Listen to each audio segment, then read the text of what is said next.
Welcome everybody to the Deal Divers podcast, where we deep dive actual closed deals and uncover those knowledge, that gems, the knowledge, and the tools that you can use to help you close your very next wholesale deal. I'm your host, Ty, the investor. I'm here. I got a special guest, man. I got a special guest on the podcast today.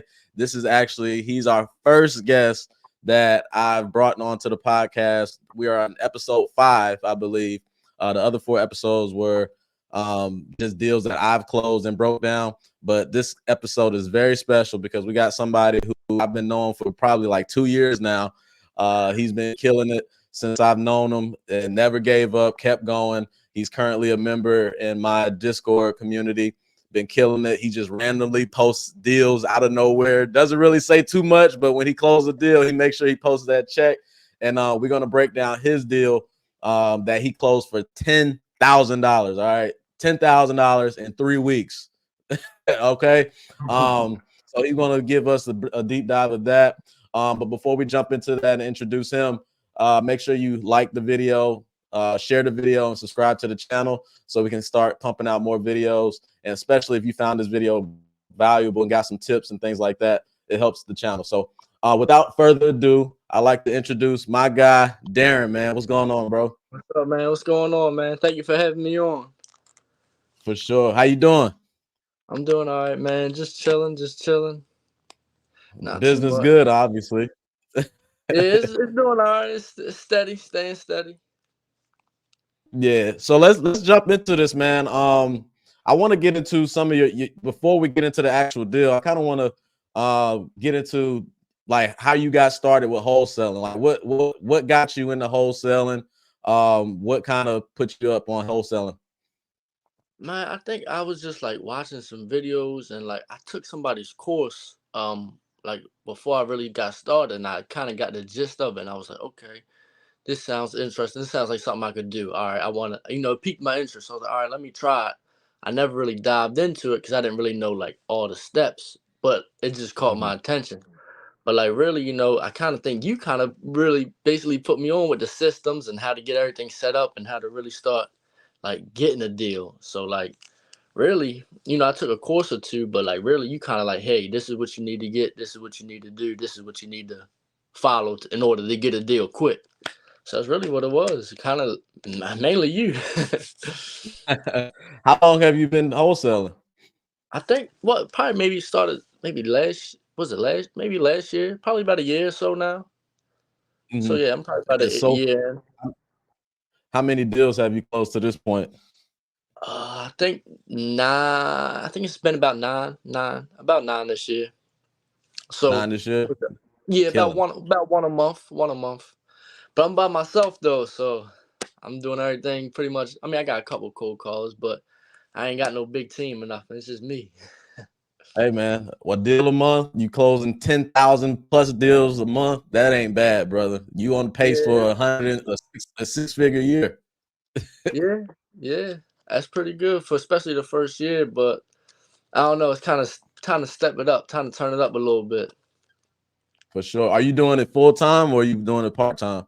It's still part time for me. Like it's just like I'll ride around or I'll find some houses or like my cold callers will send me a deal like, hey, this person's interested, and then I'll just call them up and go from there. Okay. Now, what's your background before getting into like wholesaling? Like, what are you doing now as far as work? Like, what's your background? Did you have like experience with sales and things like that, or? Nah, I ain't had no experience with sales. I mean, I went to school for a little bit. I went to college for a little bit, but mainly I pretty much got like a commercial driver's license, and like was you basically using that for a little bit, but I don't know. I wasn't really feeling that too much, so like, it wasn't really for me. But yeah, Yeah. I'm just doing wholesaling part time for now. And what I'm thinking market are more. you out of? Right. Oh, I'm in. Well, I had rentals as well before. That's crazy. I forgot to even mention that. Like, I had two rentals before I started wholesaling. I got into the rental game Mhm. first. But I'm in Baltimore. I'm in Baltimore, Maryland. Okay. Is that the That's my only market. area that you do business? Yeah. That's the Well, only area yeah. you do. I do a little, like pretty much Maryland, all in Maryland. But yeah, I don't really go out of state that much. I think I'm gonna start though. I think I'm gonna start. That's probably like the next step because I realized the one I just closed was close to DC, and I realized Mm-hmm. like, okay, maybe I'm realizing like the profits are a little bit more bigger out there. The houses are worth more, so I'm thinking like, all right, I'm gonna start drifting out towards that way. Gotcha. Now let me ask you this: what is it about wholesaling, or what was it at the time about wholesaling that kind of piqued your interest to jump in and get started doing it? Um, Dang, what was it? I think really, no. I got into the rentals first. I had a rental, and I had two rentals, but I had one rental, and I was collecting rent from them, and like, like I don't know. I kind of didn't know too much, but I ended up losing money on the rental. So like, I bought it, I fixed it up, but that I didn't know since I didn't know too much. I spent too much money on fixing it up. The guy basically like got over on me fixing it up, and then like I was like, all right, I was trying to sell it, just fix and flip, Mm-hmm. but I had to rent it out instead. And then when I rented it out to the guy, like him and his wife broke up, they got a divorce, they left, they moved out, and they trashed the place, like they just messed it all up.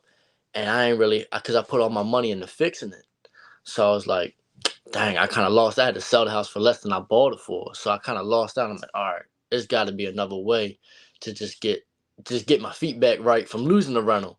So I just jumped into wholesaling from there. Gotcha. Okay, cool. And nine a year later, 9 deals later, you closing 5-figure deals like every single Yeah, month. yeah. How long did it take you to get that first deal once you jumped in and got started? I think once you kind of set me up with like the systems I needed, I think I probably only took me maybe a month or two, maybe about a month or two. Mm-hmm. Maybe I don't remember because it was the beginning of the year, but maybe like a month or two. That ain't bad, man. That ain't. It took Yeah, me yeah, 6 months. yeah, yeah. It wasn't. It Cool, was actually gotcha. pretty quick. All right, cool, man. So let's go ahead and get into this deal, man, that you just closed. This one was Oh man. $10,000 in 3 weeks, Yeah, right? yeah. Let's go ahead and talk about it now. I like to talk about it from the beginning point all the way to the end, with a little bit more details in between, if you don't mind elaborating on. Oh So, yeah, like, I'll one tell of the you. main questions that a lot of people have is, well, how did you find the lead? Where did you get the seller from? Things like that. So, let's go ahead and jump into that. Like, how did you find the lead for this deal? So pretty much, the girl that makes call my cold caller, she sent it to my phone. Like I think she actually it's crazy because she was sick one day. She was like, "Hey, can I just work Saturday and make calls?" I said, "Cool, sure, that's no problem, cool." And she sent the lead over to me, so I seen it, and I seen the area. It was in like PG County. Like if you're familiar with this area, it's close to DC, but it's not in Baltimore, but it's still in Maryland. But it's a real nice area, nice homes. So she sent it to me. I seen it. And she was like, "Oh, this is a hot lead. You need to get on it." So I checked out what she sent to me. So I called him up right away and I said, "Hey man, I'll offer you 250 on the house." Like I just called him up. It's like once I seen that, I called him up. I just say, "Hey man, I'll offer you 250 on the house." He was like, "All right, yeah, no problem." He said, "All right, yeah, no problem." So I'm like, "All right, I'm about to drive up there now and come check it out." So I drove up there. It's Saturday night. He let me in. I checked it out, took pictures. I didn't expect the house to be this big. I think the house was worth like 450 or 500 as is condition. And he's like, "Cool, I'll do 250." I didn't bring my papers with me. I didn't bring the contract with me. So I'm like, "Oh man." I said, "All Mm, right, man, I'm gonna come back up here tomorrow." I came back up there tomorrow. He signed the papers. Didn't even really read the contract. So I was like, "All right, cool. Got it for 250. It's worth 450." This is like a $500,000 house. It's got like a half an acre. It's got two kitchens, 5 bedrooms. It's like I'm like, whoa, this house is really nice. Like every house in this area is selling for like 800,000, 900,000. So this is a guaranteed deal. This is like probably one of the easiest ones.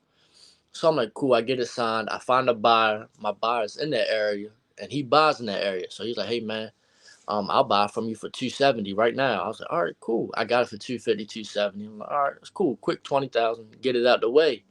So I sent it to the title company.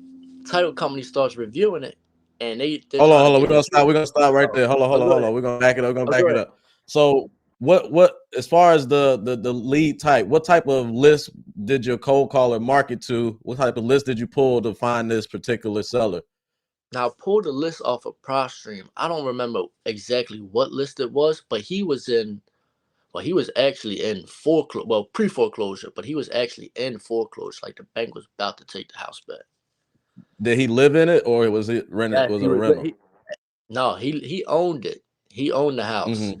but like the house had backstory. Like I didn't find this out till like later on, but like when I went and got it signed, he had already signed with another buyer, and the mortgage company, the house had went up for auction like 2 weeks before I had went up there. So the other company that had it under contract before I did, they they had to like beg the bank not to foreclose on it. Like it went up for auction and everything. Like he was about to lose it, but Yeah. he was still chilling in the house like it was all good. Him, his whole family, everybody was just in there chilling. And I'm like, hold up, what? This is not making no sense. Like house is supposed to be up for auction, but he's still in here. So I sent it to the title company. The title company is like, hey, someone else is already trying to pay off this mortgage. So I'm like, huh? So I'm thinking the buyer was trying to use another title company. So I called him and I asked him, hey man, what's going on? Like, you using my title company, right? He was like, yeah, we all good to go. So the lady at the title company calls me, she says, hey, there's a payoff request at another title company. So I Mm-hmm. actually found out who the guy was that had a contract, and I called him up, and he was like, hey man, I got it signed like 2 days before I went up there and got it signed. So like his contract is valid, mine isn't. I think his was like on the Mm. 13th, mine was on the 15th. So he was like, bro, we got this signed before you. There's nothing you can do about it. I'm like, dang. I'm like, what are y'all planning on doing with it? He was like, man, we're gonna buy it, keep it, and fix it. Cause it's a good deal. Like either whatever you do with it, it's a good deal. He's like, yeah, we're gonna buy it, keep it, fix it. I was like, if you don't mind me asking, what you got it on the contract for? He's like, oh, we're not gonna tell you that. But I know he got it on the contract for cheap. I never found out. But he was like, I told him, I said, hey man, my buyer wants to pay 270 for it. If you want to send it to him and just cut me in the deal, we can do it like that. He said, your buyer's paying 270. I said, yeah. He like me and him are trying to close on it. And he was like, he had it under contract for maybe like 200, maybe like 190 in that range. So he said, like, Mm-hmm. okay, cool. I'll sell it to your buyer. I give him my buyer's information. He was like, all right, well, we'll keep you in the deal. We'll just cut you 10,000. Instead of you making it 20,000, we'll just cut you in on 10,000, let you broker the deal. So I'm like, all right, cool. Mm-hmm. At least you're gonna keep me in the deal, because either way, he could have said, man, get out my face, man. We just gonna keep this and buy it. So he kept me in the contract. We all signed the papers, and pretty much he wholesales it to my guy, and then they just give me my cut. So that's pretty much how it Oh, is. damn. That's how it worked. Yeah. But I mean, I got lucky for him to do that. But before it Mm-hmm. closed, the dude that lived there, I had to go up there with the U-Haul and move all his stuff out of the house. Cause one, he didn't want to get out. Oh no. I had to get him a hotel for 2 weeks. Cause like we had to be he had to be out of the house. But he had nowhere to go. He was like, man, I need the check from the deal to go somewhere. I was like, all right, look, man, I'll get you and your son a hotel for 2 weeks. So I get him a hotel for 2 weeks. I said, look, I'll get you a storage unit too. I got him a storage unit. And I said, yo, I'm gonna come up there with my guys with the U-Haul, and I'm gonna just move all your stuff out, put in a storage unit, and I'll take you to the hotel. He ain't had no car neither. So I'm like, man, I grabbed my guys. I grabbed like 2 or 3 of my cousins. We all ride up there, and we just like clear up the U-Haul. I go to the storage unit, clear all his stuff out. Man, he got like 30 years worth of stuff, so it's like a whole day process. So I had to move him So out, the and reason, so your buyer wanted him to vacate the property, wanted the property to be yeah, vacant in order to they close wanted my on it. buyer So wanted that's to be why you vacant. had to do. That's Yes, why you yes. had to help do all that stuff. Yes, he was like, "Hey man, what's going on? Is he still gonna be in there? Is he leaving? Why is it like couches, TV, bit like why is everything in here if we buying it next week?" And I was telling him, I'm like, "Yo, you gotta pack up, and move out." He's like, "I ain't got nowhere to go." So I'm like, you know what? Let me just pack his stuff up, get a U-Haul, and just get him a hotel for for 2 weeks, so he be has somewhere comfortable to stay. I'm like, you spend that money just to make that in the back on the bet like the 10,000. So it's like, all right, cool. What's a hotel for a week or two and a U-Haul truck? But Right. he had so much stuff. Like, 'cause he was there for like 30 years. He had so much stuff. We was out there all day moving stuff. But yeah, that was probably like, It was worth it at the end. yeah, it was worth it. But like at first, I thought like I was in the clear. Like once I got it signed and I had my buyer, just to find out like, oh, somebody else has this deal, and then he still was gonna cut me in on the deal. I was like, all right, well, that's cool. I'm like, all right, well, at least he was cool for doing that. Right, Cause still because keeping me, yeah. obviously he probably made 30 grand on it. Who? The Him? buyer, the other wholesaler, the other guys that had it under I don't, contract first. I think they made more than that because my buyer bought it for like they closed it at 270, but I feel like he had it under contract maybe like 190ish, maybe 200. So I feel like he made 70. Damn. So Yeah. let me ask you this: How did you come up with the initial offer to make to that seller when you contacted Um. him? How did I come? Because I pretty much looked at the house and I was like, all right, it's worth four.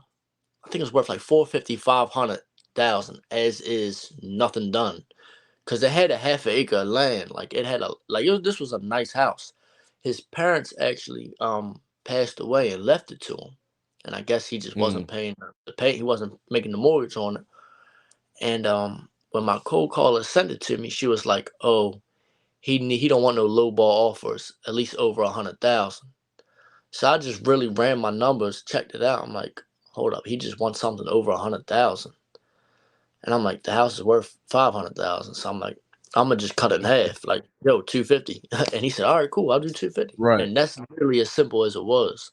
Like it wasn't really a lot of work because once I checked out the houses in the neighborhood, I'm like, okay, everything up there is going for like 8, 9, $1 million in that neighborhood. So I'm like, Mm, anything under 500,000, it's a guaranteed easy deal. Like work. it's a late deal. But Yeah. I didn't know it had all this like attached to it. Like, oh, the bank was about to take the house. It was up for auction. I gotta move him out. Somebody else had it signed. He didn't tell me. I asked him like, hey man, did anybody else sign this deal before me? He was like, no, ain't nobody signed. Ain't nobody signed. So I'm like, all right, cool. Just to find out, I call him later, like after like everything's in motion. He's like, hey man, yeah, somebody I did sign with some guy. He was here like 2 days ago. I'm like, man, why you ain't been telling me that? But I mean, How people did you always get how did you get the other company's number to contact them about the deal? The title company? no, how did I? I think my buyer kind of had a feel. He was like, hey man, call this number and see if this guy has it. Cause these guys, I don't know if they're like a hedge fund company or they're a real big company, but he's like, yo, they buy everything in this area. He's like, just give this guy a call and see if they have it on the contract. So, all right, let me call them. And it was them. Mm, So I'm like, okay, they must be like buying a lot. So, I mean, I connected with those got guys that at that company. So, me and them are gonna start working together. I think I'm gonna start sending them some mhm. deals. They were like, hey, we do buy in Baltimore too. So, whatever you got, just send to us. So I've been sending them stuff to see whatever they're interested Yeah. in now. So maybe they might buy something from me or keep it. Right. Now, how did you find your buyer? Where did you find your buyer? Is this a buyer you've already had? If so, like where did you find them? How did you find them?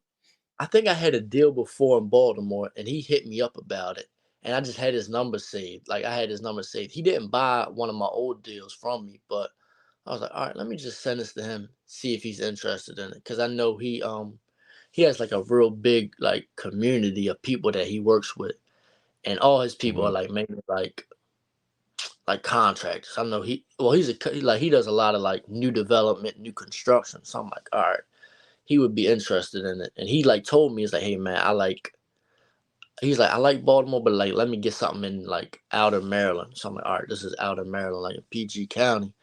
So he was like, I was like, all right, let me just text it to him. I just sent it to him and he's like, hey man, I'll take it. So it was literally that easy. I just had his number from a couple deals that he wanted from me. But I never done any Gotcha. deals with him prior to this one. This was my first time with him. Good shit. Good shit. And how long did it take to close this one? It was quick. It was quick. It was actually, I think after I got on the contract, I think it was maybe like 2 or 3 weeks. Something. It probably, yeah, 3 weeks because I had to move him out. But yeah, 3 weeks. 3 weeks from getting the paperwork signed to getting the check. But it's crazy because I Wow. had it on the contract for 250 and my buyer was gonna pay 270. So I'm like, all right, 20,000. But somebody else had it was supposed to be 20,000, but since somebody else had it on contract, they kept me in the deal, thankfully, and they just cut me a check for 10,000. So Ain't no it was wrong with probably the that, most man. work I It works. did, It but works out. it's all right. Yeah. So when the lead came in, and how many contacts, how many calls did you have to make to the seller in order to get them on the phone to get them under contract to set up that appointment? Like when she sent it to my phone, I seen the deal. I looked at the numbers. I said, "Oh, this is a no brainer." I just called him right away. He picked up right away. Like it was a Saturday. I was at his house like Saturday night in the rain. He was like, "Yeah, come on up, man. Come check it out."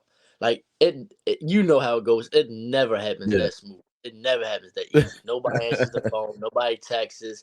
Come back next week. Come back next month. He's like, as soon as I called him, he said, "Yeah, come on up." I said, "All right, man. I'll be there in like an hour." And he let me in, and I checked it out, and I was like, "All right, let's get this done." So it sounds like to me, like, everybody always say, time kills all deals, right? And it Yeah, sounds like as soon as you saw that lead come in, you made the call immediately. He answered and the drove to call. the house. You had a Yeah, conversation with him. You went and seen the property the next day on a Saturday. yeah. I just drove up Went there. out there, looked at the property, forgot your contract, but came back the next day, put it under Yeah, contract. got a sign. All within 3 days. Because Yeah. It speed, happened man. You real gotta quick. be quick. You gotta be quick with these deals, man. Hmm. Okay, cool. So let me just do a recap on the numbers real quick. So you offered 250,000, got it under contract for 250,000, Yeah. sold it to your buyer for 270,000. So that's a Mm, $20,000 spread. yeah. But the caveat was you had another buyer who was already doing business with this seller. So you had to Hmm. call them, reach out to them, tell them what was going on, and they Yeah. offered to cut you $10,000 for your assignment fee as far as profit on this deal. Yeah. Pretty much, they said, "Hey, we'll take your buyer. Who's your buyer?" I told him. He was like, "All right, well, we'll cut you in the deal, 10,000 for like pretty much JV." And so I'm like, "All right, well, cool. Let's work it out. Let's get it done." And that's how it Hey worked. man, that's what it's all about, man. That's what it's all Yeah. about, man. Closing deals. Now, let me get into some other things, man, real quick as we start to wrap this thing up. Now, you already talked about the issues that you came across with the title company and the other buyer. Is there anything that you would do differently in regards to this particular deal? But this still, I don't I don't think so, cause like that was my first time speaking to him. So like I didn't know. Like if he would have told me, "Hey, I signed with someone else 2 days ago," I probably would have never went up there. I'd be like, "Man, whatever."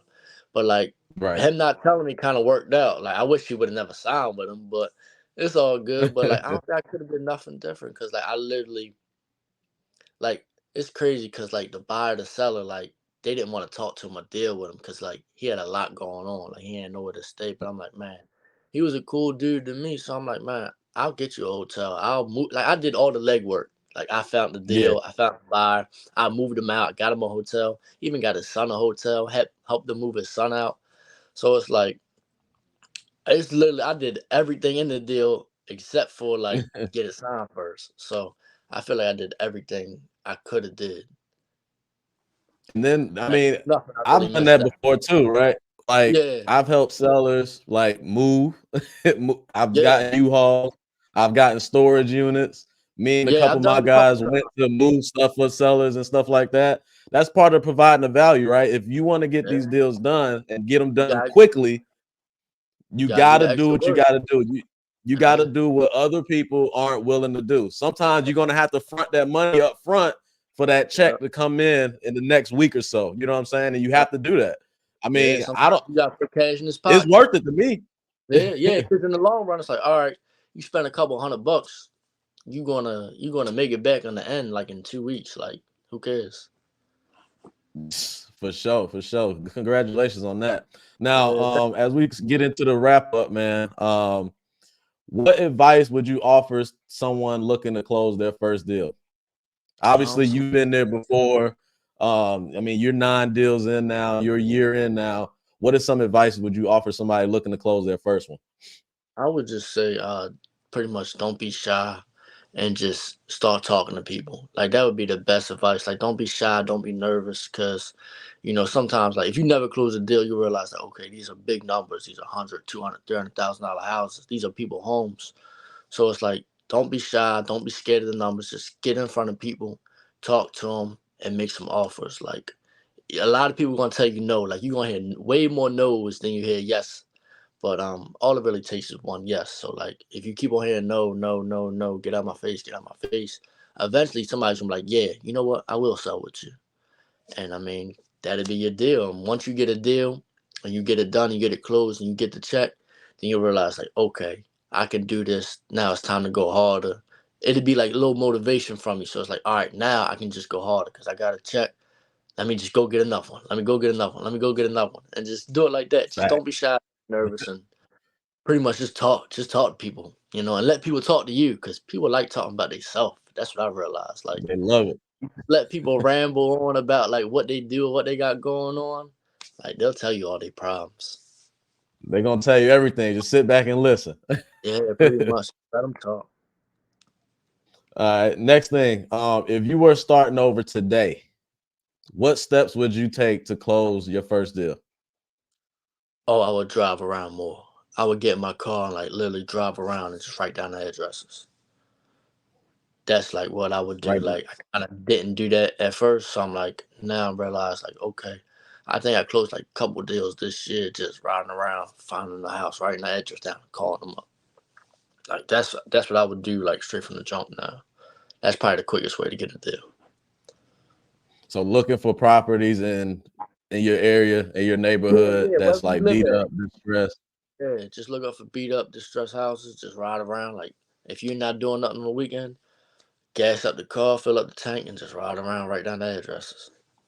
Stay active. Yeah, yeah, yeah. All right, 'Cause cool. And then lastly, what would you say contributed to your success so far? To all the deals closed, to the year end, you consistently still doing deals. Like what has been like the biggest contributor to your success? It could be anything. It could be books, it can be podcasts, it can be YouTubes, it can be courses. What do you think kind of played that role for you? Well, one I would say is the group that we are in, that you got. Because I would say, like, you see people in there doing deals, posting checks, like closing deals. Hey, I'm talking to this guy, got this on the contract. You'll see that in your phone daily. You're like, all right, it keep you motivated just seeing it. Because maybe throughout your daily life, you don't really hear about deals and nothing like that. So, like, if you're in a group where people are constantly doing deals, getting houses on the contract, like, all right, let me go harder, let me step it up. But really just staying consistent, sticking with it, because it's like, you're not gonna do a deal every week or every 2 weeks, just be like, all right, cool. I ain't getting none this week, I ain't getting none this month. Let me make sure I try to get something this month. Really just staying consistent, just sticking with it. Like just because you hear no or you don't get a deal right away, don't give up. Just keep on going. I mean, that sounds so 'Cause cliche, but it works. Cause you're gonna get a lot of no's. You're gonna be like, damn man, why everybody keep on saying no to me? And then eventually somebody gonna say yes. And be like, all right, well, let's get it. And there's deals out there for everybody. There's Yeah, plenty of deals out there. yeah. You just got to put yourself in position to get that deal, right? And it's going to take, like you said, being consistent, going through all the no's, talking to more people, like you said, getting out in the fields if you have to try to put people in your system to reach out to. You really just have to get in front of people consistently, and those opportunities are going to create themselves. You know what I'm saying? And that's what it takes to get deals done. And you get more comfortable, like when you start talking to more people, you realize it's kind of like the same conversations with everybody. And once you have it a couple times, you get comfortable with it. And you're like, all right, man, what you nervous for? What you shy for? Just go out there and talk. Facts, facts. All right, Darren, man. Well, I appreciate it. Yeah, How no can problem. people get in contact with you? People out there are, wholesaling, getting started in Baltimore. They're marketing out there. They probably got some deals, but don't have any buyers. And you're connected with some buyers out there as you Yeah. close this deal, with your buyer. You know the market a little bit better. How can people contact you, reach out to you to kind of do business and work with you?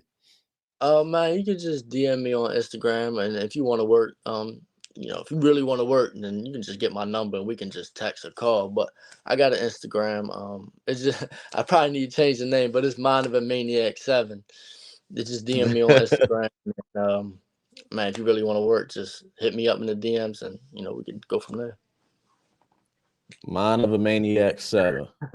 Yeah, I probably need to update that. Right Yeah, there. that's my. So if you guys out there, you guys in Baltimore, you marketing out there in Baltimore, in Maryland, any of those cities close to Baltimore, just go ahead and contact Darren, man. He's been killing it. Like I said, what I'm saying, he randomly just posts a deal like every single month, a check. It's just a check. That's all he does, a check. In the group, Man, he posts that check. Man, these sellers be having so much going on, and I'll just say this: I know we wrapping up, but man, I had like 3 under contract this month. Well, I got 3 under contract right now, and I'm trying to like. It's just you know how it is, man. They always just got Yeah. so much stuff with them. So like, I'd be like, I don't really got time to retype. Like I guess I do, but it's like I don't know. I'd be so focused on getting it closed. Like, all right, once I get it closed, then I talk about it. Yeah, ain't nothing wrong with that, man, because that's you working. You know what I'm Yeah. saying? That's part of working. You're trying to get shit done. So, but anyway, like I appreciate your activity. I appreciate you, you know, posting those checks because it's going to inspire other people in the group, just like other people in the group inspire you when they post theirs, Yeah. right? It keeps you going, keeps you Keeps motivated. everybody So, inspired. I appreciate you from day one, man. From our very first phone call that we had. I remember I was in my living room. We had a conversation. Yeah, You was I in was your like, yo, car. You help had me just out. got off work. I was like, yeah, We man, was what I chopping it gotta up. do? And now, you know what I'm saying? You 9 deals in. So, and it all started from a one Zoom call. You know what I'm saying? I Yeah, don't even yeah. know I if think, it I was a think that was the last 30-minute time. or an hour. I think that was the last time I was on Zoom with you, or like on FaceTime with you. Like, I was like, yo, what I gotta do? What I need to do? But yeah, I appreciate it, man. But yeah, you follow the steps, man. Like you did everything you got to do. You closing deals, you making money, you doing it consistently. I can't do nothing else but salute you, man. I'm proud of you. I look forward to seeing more of that, man. And if there's anything I need from you, I mean, you need from me, let me know, and I got you, man, for sure. And I All right, appreciate you for jumping on the podcast. it's no problem, man. I appreciate you for really helping me out and getting me up in here. All right, bro. Until next time, man. So everybody, make sure you like, comment, subscribe to the channel. Make sure you follow Darren on social media. And then until next time, keep hunting those deals, and we'll see you on the next episode.